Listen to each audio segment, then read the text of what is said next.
Buenos días con todos, sean bienvenidos. Vamos a continuar con nuestro estudio sobre la disciplina en la iglesia y el día de hoy vamos a terminar con este tema, guardándonos unos a otros. Habíamos visto esta disciplina una muestra de amor. También habíamos hablado sobre la disciplina formativa, edificando a la iglesia, y habíamos explicado de manera extensa cómo debemos lidiar con el pecado. Hoy vamos a ver qué pasa cuando una persona se arrepiente. El título de la enseñanza de hoy es Arrepentimiento y Restauración. Te damos gracias, Señor, por esta mañana, que en tu día podemos reunirnos para escuchar tu palabra, para aprender de ti, para ser llenados con tu Espíritu Santo, Señor. Te pedimos que tu palabra sea tocando cada uno de nuestros corazones y nuestras mentes, para poder cada vez conocerte más y amarte más. Queremos enamorarnos de ti, Señor, y de tu palabra. En el nombre de Jesús oramos. Amén. La idea principal del estudio de hoy es que con respecto a la persona que recibe la disciplina, el objetivo de la disciplina de la iglesia es ayudar al individuo a arrepentirse del pecado y ser restaurado a la comunión en la iglesia. Los estudios anteriores se han centrado en cómo debemos abordar el pecado dentro de la iglesia, incluyendo el excluir a alguien de la iglesia si persiste en pecados graves sin arrepentimiento. En este estudio vamos a considerar el objetivo de estas acciones, es decir, que el individuo se arrepienta y sea restaurado a la iglesia. Pablo escribe en 2 de Corintios 2, versículos del 5 al 11. Vamos todos a 2 de Corintios 2, versículos del 5 al 11.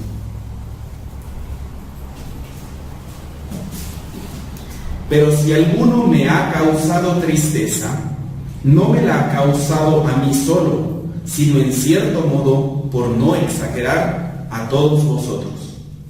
Le basta a la persona esta reprensión hecha por muchos, así que, al contrario, vosotros más bien debéis perdonarle y consolarle, para que no sea consumido de demasiada tristeza. Por lo cual os ruego que confirméis el amor para con él. Porque también para este fin os escribí, para tener la prueba de si vosotros sois obedientes en todo. Y al que vosotros perdonáis, yo también, porque también yo lo que he perdonado, si algo he perdonado, por vosotros lo he hecho en presencia de Cristo, para que Satanás no gane ventaja alguna sobre nosotros, pues no ignoramos sus maquinaciones. La iglesia de Corintio, a través de una decisión tomada por muchos, ha castigado al hombre que cometió este pecado que causó tristeza a Pablo y a la iglesia. En el versículo 7 insta a la iglesia a reafirmar su amor por este hombre y perdonarle, lo que significa que el castigo que la iglesia impuso excluía a este hombre de la comunión a causa de su pecado.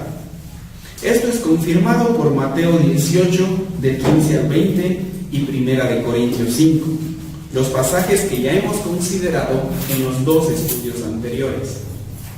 Debido a que ambos pasajes le indican a la iglesia que deben excluir a alguien de su comunión si el pecado de la persona es tan grave que hace que su profesión de fe no sea creíble. Ahora Pablo le dice a la iglesia de Corinto que perdone a este hombre, lo consuele y reafirme su amor por él, en los versículos 7 y 8. Pablo les dice que deben hacer esto porque, primero, esta reprensión hecha por muchos es suficiente para él, es decir, ha tenido su efecto y lo condujo al arrepentimiento, y por lo tanto no hay nada más que este hombre deba sufrir. Segundo, para que el hombre no se sienta abrumado por la tristeza. Pablo no quiere que la iglesia siga recordándole a este hombre su pecado, porque no quiere que el espíritu del mismo sea aplastado. Que la iglesia deba reafirmar su amor por este hombre significa que debe darle la bienvenida de vuelta a su membresía y tratarlo nuevamente como un hermano cristiano, llevando sus cargas, animándole en la fe y así sucesivamente.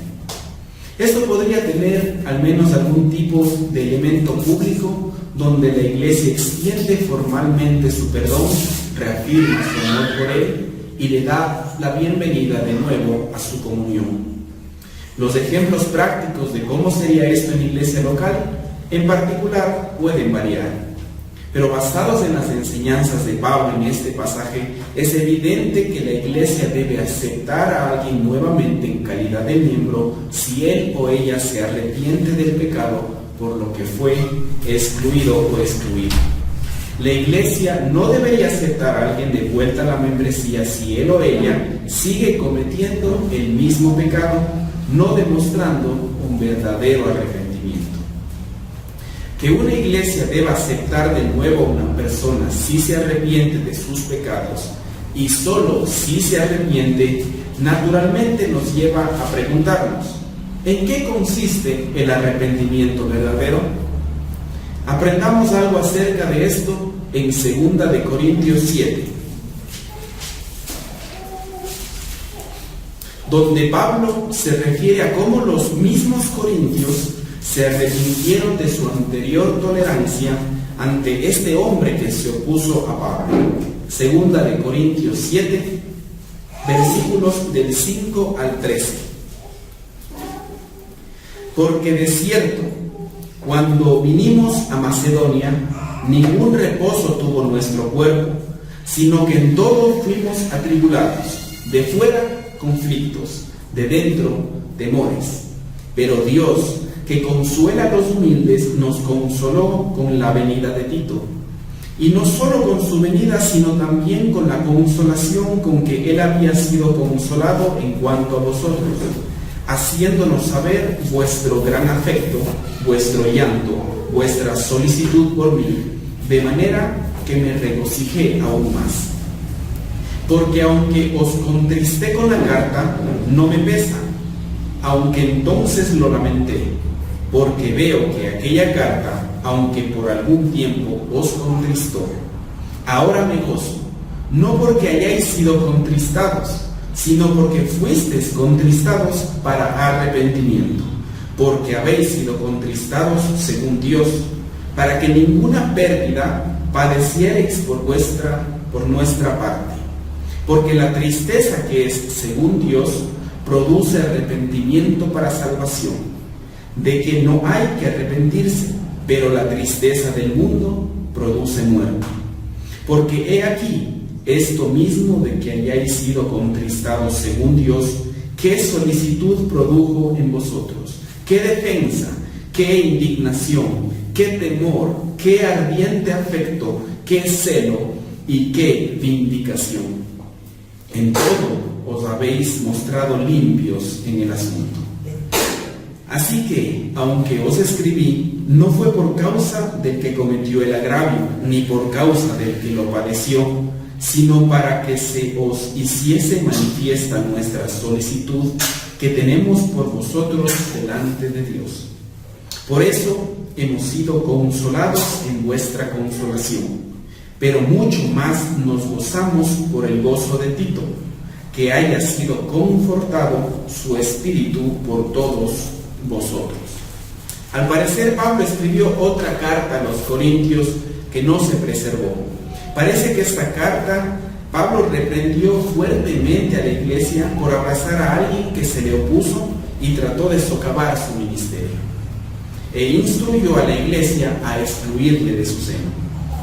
Esto explica por qué Pablo estaba esperando ansiosamente escuchar cómo la iglesia de Corintio recibió su carta, según los versículos 5 al 7, y por qué Pablo puede decir que su respuesta a la carta reveló el fervor de ellos por él, versículo 13.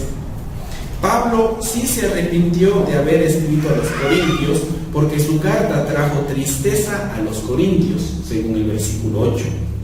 Pero no se arrepiente de haberle escrito a los corintios, es decir, lo lamentó, pero ya no lo lamenta, porque ve que su carta les hizo lamentarse por sus pecados y arrepentirse. Versículos 8 y 9. Ahora él se regocija porque vieron su pecado como lo que era, se alejaron de él y dieron buen fruto espiritual. Hay una serie de lecciones que los pastores y líderes de las iglesias pueden aprender de las acciones y actitudes de Pablo en estos pasajes. Estas son algunas. En primer lugar, los pastores pueden aprender que deberían tener piedad de aquellos que realmente se lamentan de sus pecados y que deberían ser rápidos para guiar a la iglesia a mostrar misericordia a los que verdaderamente se arrepienten después de haber sido excluidos de la iglesia. Esto no significa necesariamente que la iglesia deba dar la bienvenida inmediatamente a una persona tan pronto como él o ella diga que se ha arrepentido. Al fin y al cabo, Pablo es consciente de que hay una especie de tristeza mundana que no es el verdadero arrepentimiento. Lo que significa es que un pastor debe ser tierno, misericordioso, perdonador y sensible a la fragilidad espiritual de quien ha sido excluido de la iglesia y ha llegado al arrepentimiento. Segundo, los pastores pueden aprender de Pablo el tener una tierna preocupación por su rebaño, que los lleva a no imponer disciplina sobre ellos de manera cruel, ni ser cobardes y dejar de reprenderlos cuando sea necesario. La preocupación de Pablo por los corintios era tal que odiaba causarles dolor, sin embargo, lo hizo cuando fue necesario para su salud espiritual. Por lo tanto, un pastor fiel será duro y tierno. Su amor por su rebaño, como el amor de los padres a sus hijos, le llevará a ser celoso por su verdadero bien. Eso significa hacer cosas que no necesariamente les gustarán, pero siempre con un espíritu de cuidado, tierno y cariñoso. La tristeza del mundo produce muerte, según el versículo 9, pero la tristeza que es según Dios produce arrepentimiento para salvación, sin remordimientos, según el versículo 10. En el caso de la iglesia de Corinto, su tristeza según Dios los llevó a desear lo correcto, sentir indignación por su pecado, tener temor de Dios, celo y la voluntad de expulsar de su seno al que les había sido de tropiezo. Es imposible ofrecer principios perfectos para discernir entre la tristeza del mundo y un verdadero arrepentimiento, pero aquí hay algunas pautas generales. Primero, una forma importante de distinguir entre la tristeza del mundo y la tristeza que es según Dios es tener en cuenta la actitud de la persona hacia el acto de disciplina de la iglesia. ¿Esta persona realmente está de acuerdo con lo que la iglesia hizo para excluirle por este pecado? ¿O está llena de amargura y resentimiento? Segundo, otra forma de poder diferenciar es respondiendo a lo siguiente. ¿Parece la persona estar más molesta acerca de cómo el pecado le ha afectado personalmente, centrándose en el dolor, la vergüenza o las dificultades que le ha traído? ¿O está realmente apenada por haber pecado contra Dios, dañado a otros, herido a la iglesia y haber desacreditado el nombre de Cristo? Tercero, la dificultad y la sensibilidad involucradas en este tipo de situación es una razón por lo que los ancianos de la iglesia deberían tomar la iniciativa en estos asuntos, y por lo cual estos ancianos deben ser hombres piadosos, pacientes, humildes, dependientes de la oración y empapados de las Escrituras. Gracias, Señor, por tu palabra, porque nos has mostrado en esta mañana que tú puedes hacernos sentir tristes pero para arrepentirnos de nuestro pecado. Ayúdanos, Señor, a odiar el pecado, a realmente que sea algo asqueroso para nosotros pecar contra ti, Señor. No queremos más disfrutar de nuestros pecados, porque sabemos que hemos sido comprados con la sangre de tu Hijo Jesucristo y que ya no somos esclavos del pecado, Señor, sino esclavos de tu Hijo. Te pedimos en el nombre de Jesús que nos ayudes a arrepentirnos cada vez que te fallemos, Señor, pero con un arrepentimiento verdadero, Señor, de corazón, realmente entendiendo que te hemos ofendido a ti, Señor. No solo arrepentirnos por las consecuencias que traiga el pecado, Señor, sino por haberte ofendido a ti. En el nombre de Jesús oramos. Amén.